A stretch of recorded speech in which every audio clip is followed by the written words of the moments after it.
healthcare services are actually beyond the clinic. We have to put healthcare into our homes, into our community sites.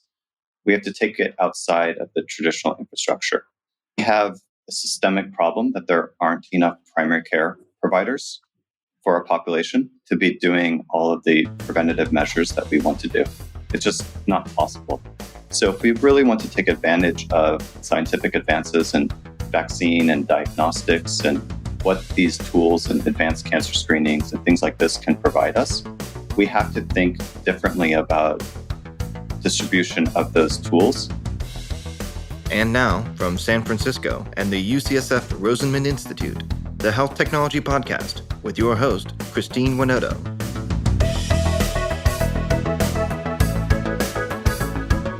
During the pandemic, we've done a lot of things at home, from work to haircuts. What if healthcare happened at home too? Our guest today, Andrew Kobylinski, found himself wondering about this in 2020. Now in 2022, Andrew is the CEO and co-founder of Primary Health. Andrew and his team at Primary Health are working to make healthcare more accessible by making things like COVID-19 testing and vaccination easy. Andrew is also an experienced entrepreneur with 15 years in the health tech industry, which means he has a lot of stories and a lot of advice. Here's our conversation.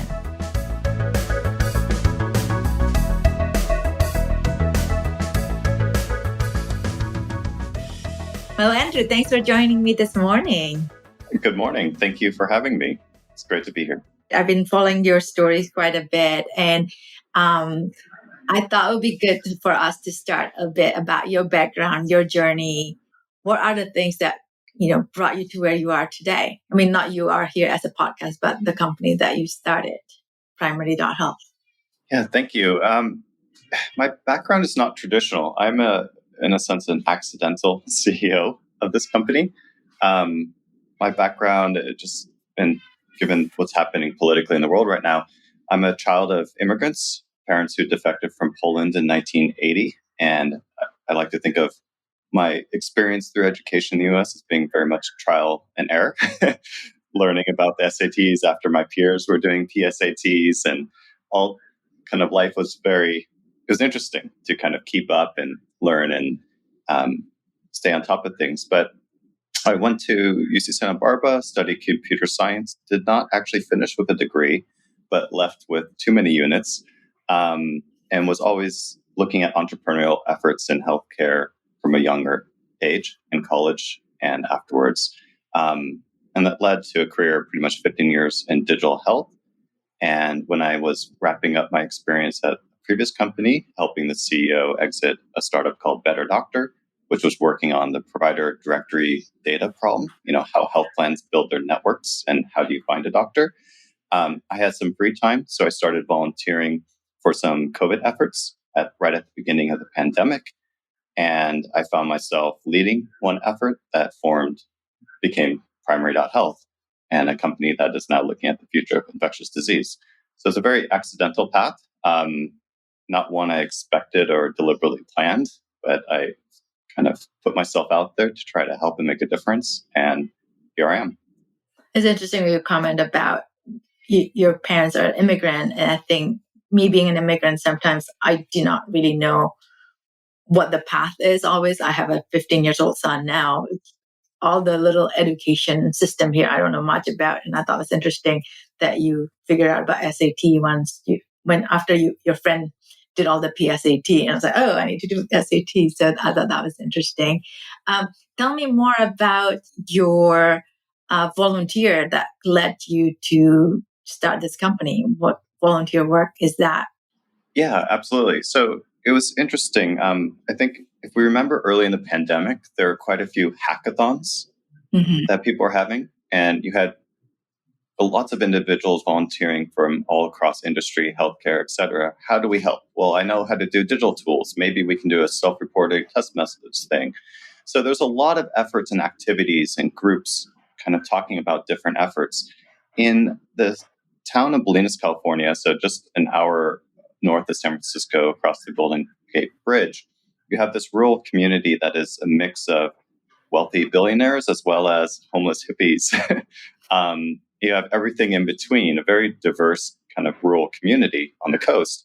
Several UCSF administrators kind of live there, as well as community leaders. And the community there felt inspired by this reading about the city in Italy called Bo that had managed to test their entire population for COVID.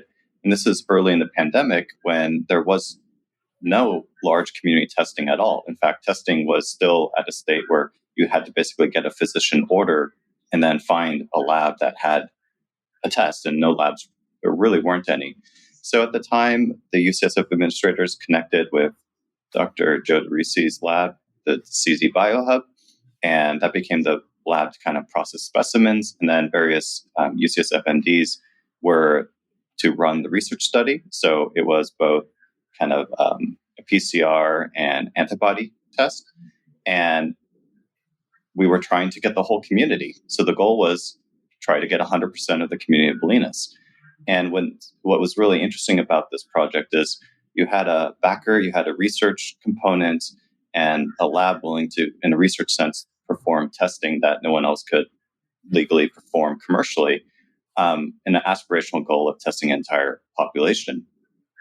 We, as the team started getting going, they needed volunteers. So there were actually several Airbnb engineers who were coding kind of behind the scenes. There were other groups, there were kind of marketing teams, and I was recruited in through kind of a network of people just through digital health work of, hey, can you help them organize this? So I became initially a project manager for the digital side of this, trying to solve, okay, if we're going to take two types of specimens in an environment where we have to have one-way kind of sharing of materials with the participant. Because remember, early in the pandemic, we were fearful of how this virus transmitted. We couldn't do a clipboard with paper forms going two directions, handing it to one person, taking it back, because that was contained. All staff had bunny suits and full PPE and face masks. Like, this was when, ensuring that the only sharing of materials was a specimen at the point of collection and everything else was remote. And doing this for an entire population. So your homebound seniors to someone driving up the site on a moped, to someone walking up, to a household, a car, head of household and family members and friends who are in their own little bubbles getting tested all together at the same time. We quickly found, after trying to deploy existing EHRs, through digital health, I had had experience with electronic health record systems of many flavors, other systems, just trying to bring kind of existing IT into this problem. And we couldn't find anything that would work. So, for example, systems that required a username and password login, two-factor authentication, that doesn't work in a dirt parking lot with a $50 Amazon tablet and a population that only has a landline telephone and it doesn't even have an email address. Like, all our digital systems just weren't there. So what we learned quickly is we had to kind of code it all by scratch and leverage what pieces were there. And that led our development team and myself to many late nights, all-nighters, coding furiously, and writing on the fly. Like, the same day of testing, we were writing new code and for resulting and all kinds of stuff and lab integrations and all of these details. That project was successful. We think we tested about 90% of the population of Bolinas, maybe higher, 95%. The exact census data of how many people live there is a little bit, the denominator is not super well known, so it's a little hard to pinpoint exactly. But what was interesting is the researchers at UCSF liked a lot of the work that we had done digitally and said, we had this even larger, more aspirational study the following week in the San Francisco Mission District. Can you bring some of the digital tools into that project? And so we continued the work. And as a volunteer, kind of helping then on a second study, it became clear that large communities and academic institutions that wanted to do community-based projects, they needed a partner who could stitch this kind of crazy world of healthcare IT that we currently live in, stitch it together in a new way that could actually be deployed for these pandemic response efforts. Can you tell us more, like in the description, like what is primary.health? I mean, like from your volunteer work, the project that you do, and at what point is that, oh, this is in order to serve a bigger community, we need to start a company rather than being part of a volunteer project? So from a technical perspective, in the earliest days, it was an IT system for registering participants, so patient intake, and communicating results back to them digitally. So when you look at a healthcare system, that means intake, a lab order to a laboratory result back to a system, then communication back to the patient. You have to remember early in the pandemic that the usual workflow for all labs was first a physician seeing a patient, the physician inputting an order to a LIMS system, the lab processing the result, the lab communicating result back to the physician, and then the responsibility on the physician to do the last mile communication to the patient. And even more kind of crazy to think about, the standard way of communicating the lab result back to the physician was a fax message. Like at the start of the pandemic, that was the norm, a physician getting a fax. And that is 2020. Yes. And so in our projects, when you're looking at community scale, none of that scales. You can't do manual data entry. You can't do thousands of faxes. You need data systems that work instantly at high volume. So we initially became a very narrowed kind of workflow for just that part of getting lab orders to a lab and then results back to participants. But also because this was a research study, we did interesting integrations with REDCap and other data repositories. And our platform became basically a very consumer-friendly, patient-friendly, public-friendly, direct-to-consumer interface into the clinical ecosystem, into LIMS systems, EHRs, research systems, where we could put out into the public something very similar, very Google-like or Twitter-like, just use easy-to-use interfaces with modern user design and bring that data into these old-fashioned clinical systems, no matter how messy they were. Okay. Today, the system is basic. It kind of looks like a lightweight EHR and patient portal as an IT platform.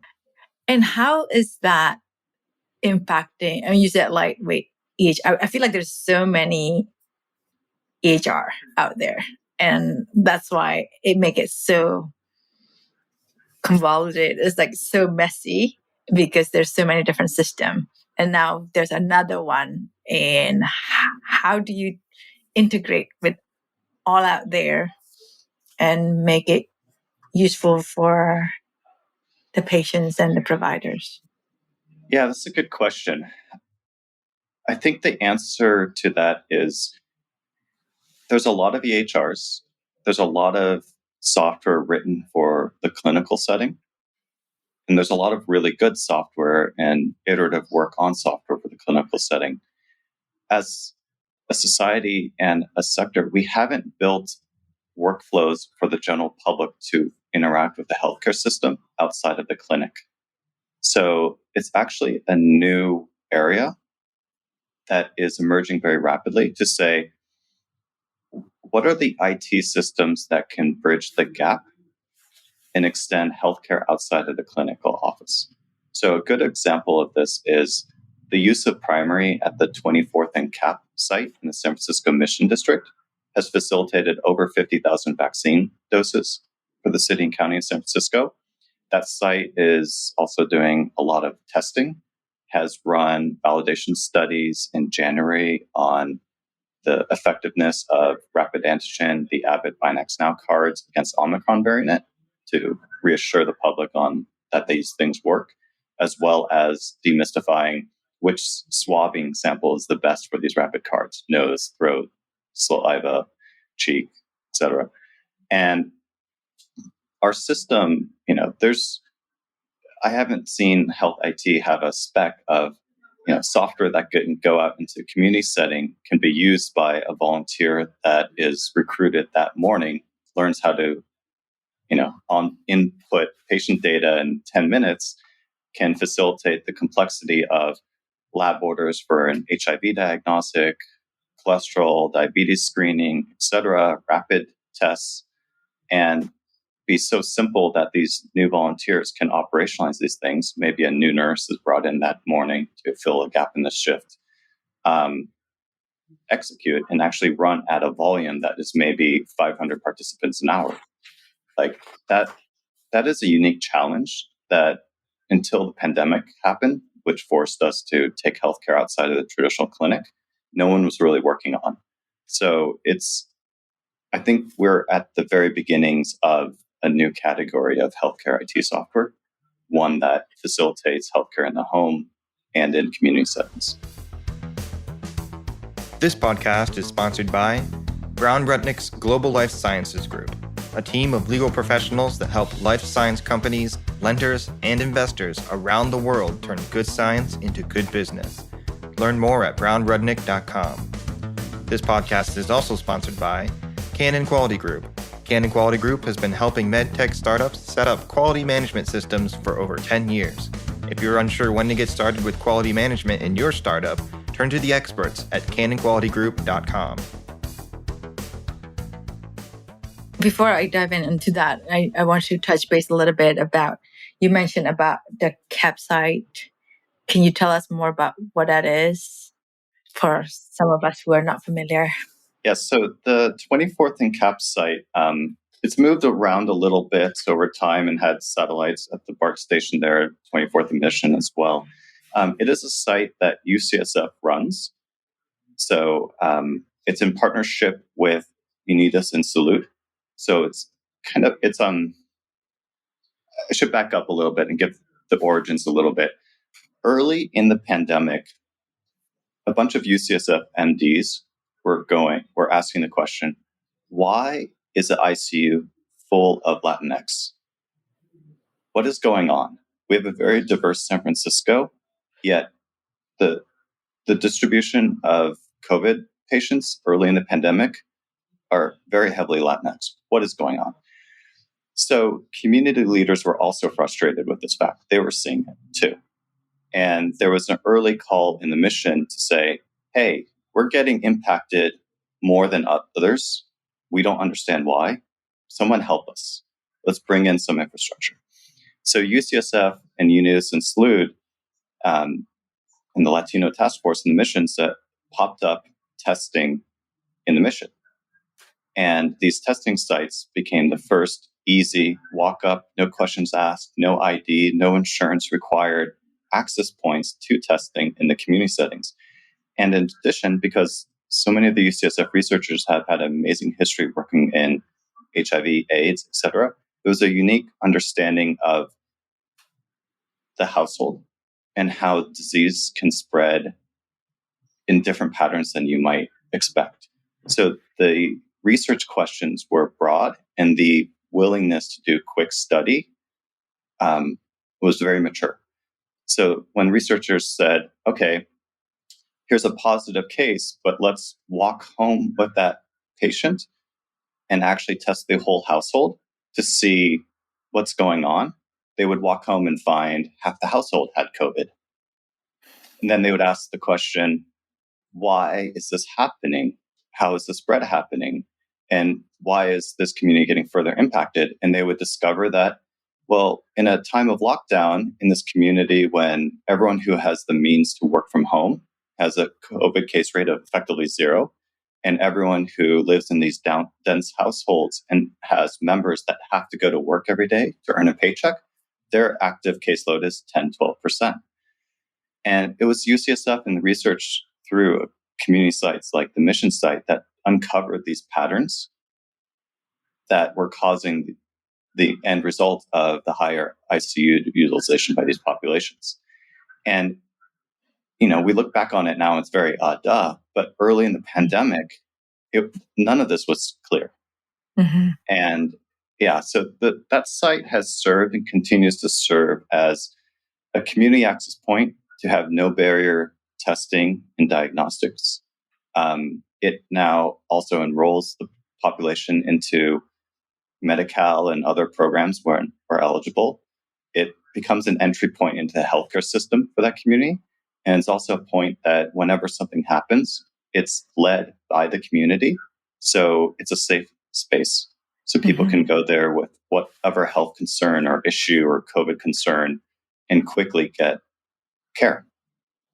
Okay. So I noticed also, you started from there, but I think also you expanded to serving the school district as well. Can you tell us also the role of school district in the community health? Yes, schools are extremely important. I think as a parent of a 3-year-old toddler, I think every parent can sympathize with the amount of illness we live with in our lives of having school-age children, the number of flus and colds, etc. So early in the pandemic, there was very little data about the transmission in school-age populations. There was a lot of pressure to close schools early and then a lot of pressure to open schools, but there was a lack of data. And overall, our population was, we formed bubbles to protect our kids. So the case rates and incidents and ICU utilization of children were artificially low from the fact that we were protecting our children quite well. So the depth of data on severity in children was quite lacking. A bunch of the UCSF researchers in the fall, or in the first year of the pandemic, were starting to ask the question, well, we shut down schools. We really need to open them up, but how are we going to do that safely? What tools do we have to do that safely? And at the same time, the federal government had rolled out the first 100 million or so rapid antigen Buy Next Now cards. And they're sitting in warehouses as we were entering the first winter kind of period of the pandemic, unused. And the researchers and really smart scientists at UCSF were saying, hey, these tests look like they should be really good in these populations. Why aren't we deploying them? And in partnership with California Department of Public Health, UCSF, Primary, and CDPH used sites like the Mission District site, 24th and Cap, and other sites to run some of the first large-scale studies of these rapid diagnostics to resolve the discordant result issues that were holding back their broad use in populations. So that was also a study to say, let's use these in young children and see what we find. And let's go ahead and swab multiple times each participant, run multiple PCRs, run multiple antigen. Let's take a look at every discordant result, the CT cutoff numbers, and study and look at exactly what's happening and solve this scientific debate around sensitivity and infectiousness so that we can unlock the use of new tools that might open our schools. And the UCSF team learned a lot, and the data showed that these tests were quite good in the peak infectious period. And that resulted with quick, from a Thanksgiving weekend study period to firm recommendations. And then on the day after Christmas, Primary was on phone calls with several school districts, one in Coronado and one in Central Valley. So in San Diego and Central Valley, Madeira, sorry, I'm blanking on the name. I'll have to go back to it, about doing a rapid antigen school pilot. And we very quickly set up the digital systems, trained school staff to run rapid antigen cards. And we're literally that week between Christmas and the New Year before back to school, when teachers and administrators were doing kind of back to school prep and e-learning prep, they were able to test each other. And in their experience of testing each other, finding asymptomatic carriers, getting those asymptomatic out of those back to school sessions, and then seeing their faculty and staff not getting infected over the next week, gave them the confidence to actually resolve and say, hey, with testing, we can open schools safely. This is a real tool. The teachers' unions, the everyone were finally saying, well, there's something we can actually plan around and create a program and go.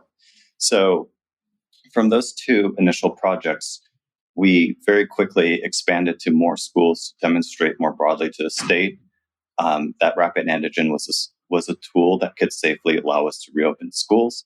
And it kind of steamrolled the whole process of kind of accelerating school reopenings in the spring because of the characteristics and performance of rapid antigen. Well, that's great. I feel like with the COVID, like you've been running 150 miles per hour every day. Along the way, I'm sure you have a lot of lessons learned throughout this year and a half, 2 years. What are those that you can share? Yeah. Probably the most important lesson is that healthcare services are actually beyond the clinic. We have to put healthcare into our homes, into our community sites. We have to take it outside of the traditional infrastructure. We have a systemic problem that there aren't enough primary care providers for our population to be doing all of the preventative measures that we want to do. It's just not possible. So if we really want to take advantage of scientific advances in vaccine and diagnostics and what these tools and advanced cancer screenings and things like this can provide us, we have to think differently about distribution of those tools.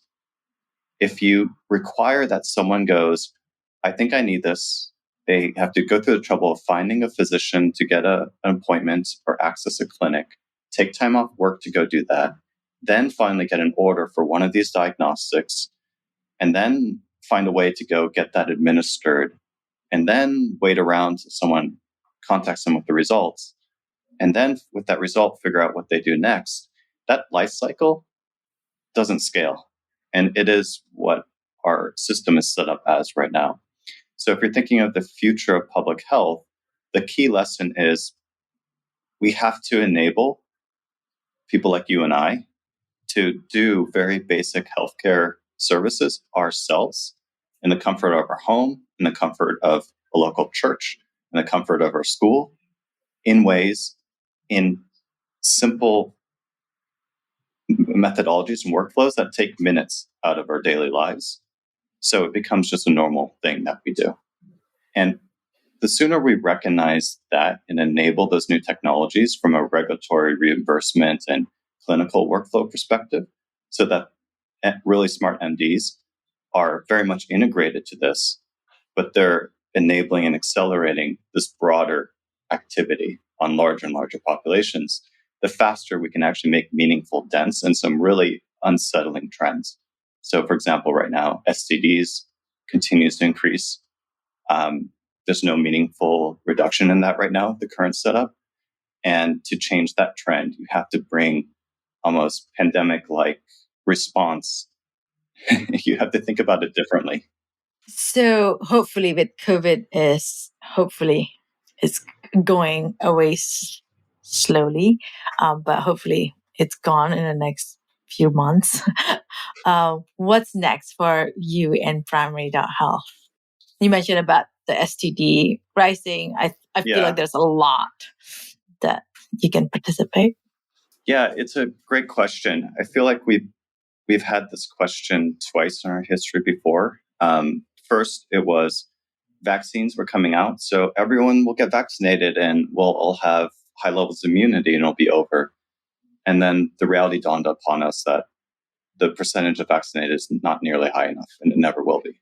So there's going to be vulnerable now from COVID for the long term. So that doesn't go away.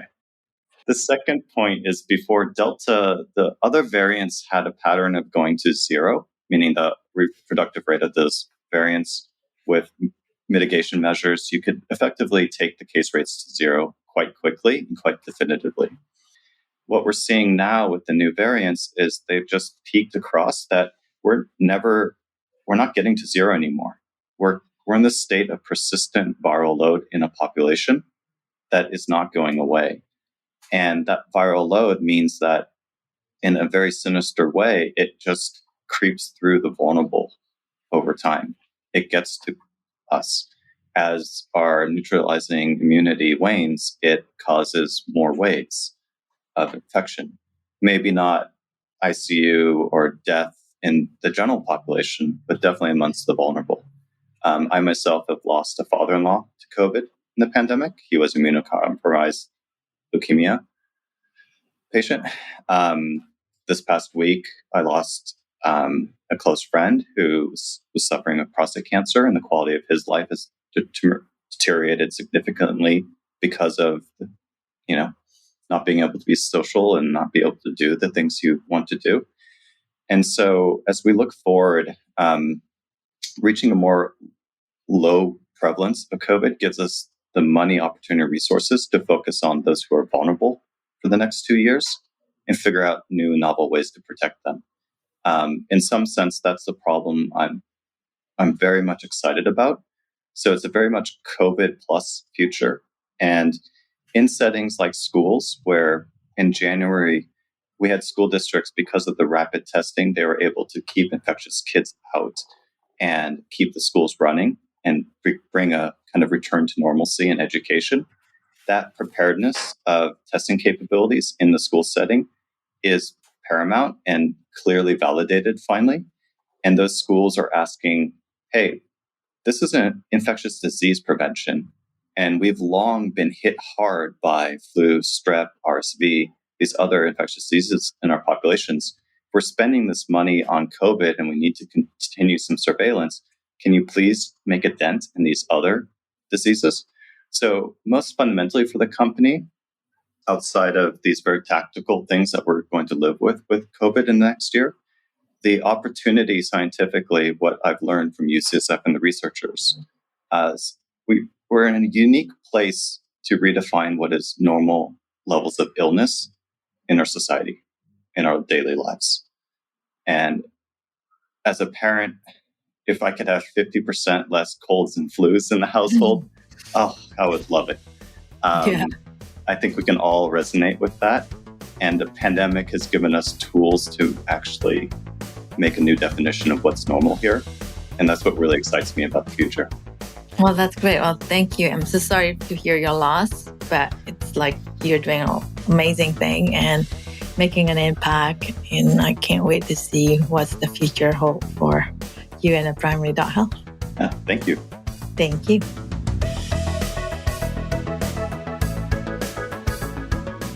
Thank you for listening to another episode of the Health Technology Podcast.